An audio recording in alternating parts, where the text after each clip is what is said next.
Welcome to Northwest Women's Hospital. My name is Christina. I work here as a lactation consultant on this unit, and this is Melissa. She is a postpartum nurse on the maternal child unit.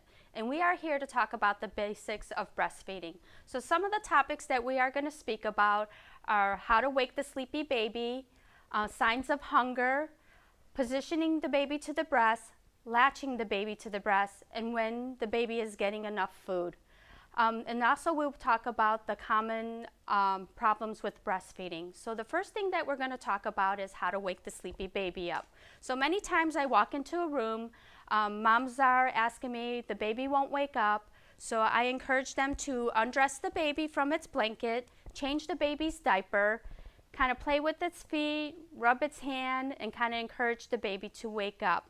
So once the baby is kind of woken up, I encourage the mom to put the baby into a position, and sometimes the mom will ask me, well, how do I know if the baby's hungry? So I encourage the mom to lay the baby to the breast, skin to skin, and sometimes you'll notice that the baby starts fidgeting towards the breast.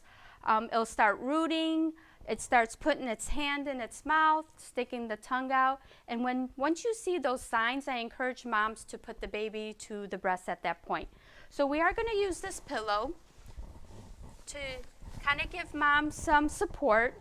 So what we're going to teach right now is called the cross cradle. So you will place the baby, make sure that the baby's tummy is tummy to tummy, and then what you will do is support with your forearm and the nape of the neck. With the other hand, you will kind of sandwich the breast into a U hold.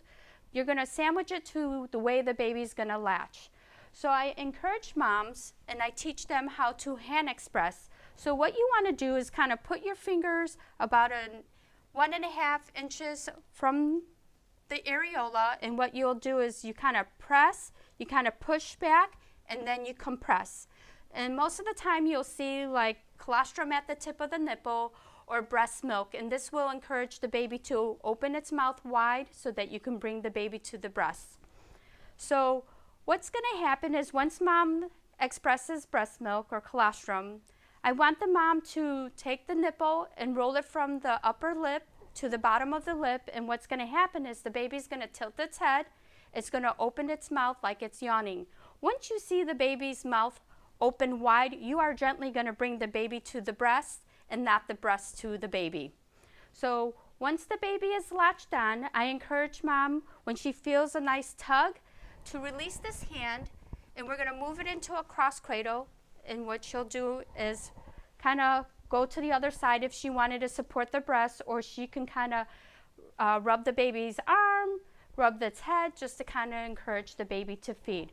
So what we are looking for in a latch is you want to make sure that the lips are flared out, that there's no dimpling or clicking noises.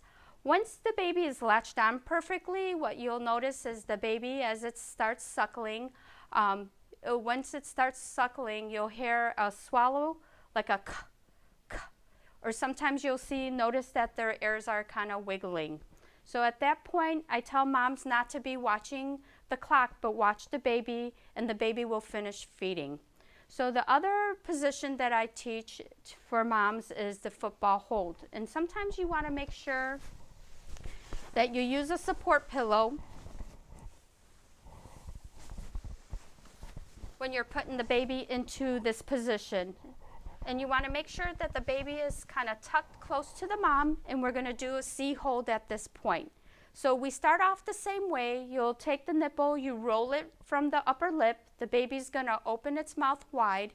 You're going to gently bring the baby to the breast.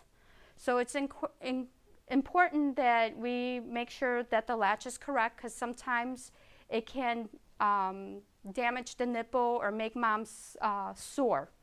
So the next thing that we're talking about is, how do I know if my baby's getting enough? When babies are born, their tummy is small like a marble. We produce about 1/2 teaspoon to 2 teaspoons at a time. To us, it doesn't seem like enough, but for the baby it is. So make sure that the baby is feeding 8 or more times in a 24-hour period or on demand. Anytime that baby is showing that it wants to feed, put the baby to the breast. The more that the baby is feeding, the better your supply is. So Around day 3, the stomach is the size of a ping pong ball. At that point, you're producing about a half an ounce to a little over an ounce at that time. So as you continue to breastfeed, around day 10, the stomach is the size of a chicken egg, and most moms are producing about 2 to 3 ounces. So what happens is, on the first day of life, babies are only required to have 1 wet diaper, 1 poopy diaper. At that point, the stool is called meconium, and it's black and sticky. As babies continue to breastfeed, it's called transitional stool. It's kind of a greenish color, and it's kind of mushy at this point. And then as babies continue to breastfeed, sometimes it could be a watery stool or it could be a mushy stool. So you want to make sure that the stool is a quarter size. So around day 3, 4, babies should be at 5 to 6 wet diapers and 3 to 4 poopy diapers. So you want to make sure that you're charting that down so that you are aware of how much the baby is feeding and how much wet and poopy diapers that the baby's having. For more information about breastfeeding, contact your doctor or a lactation consultant. To learn more about Northwest Women's Hospital, visit our website.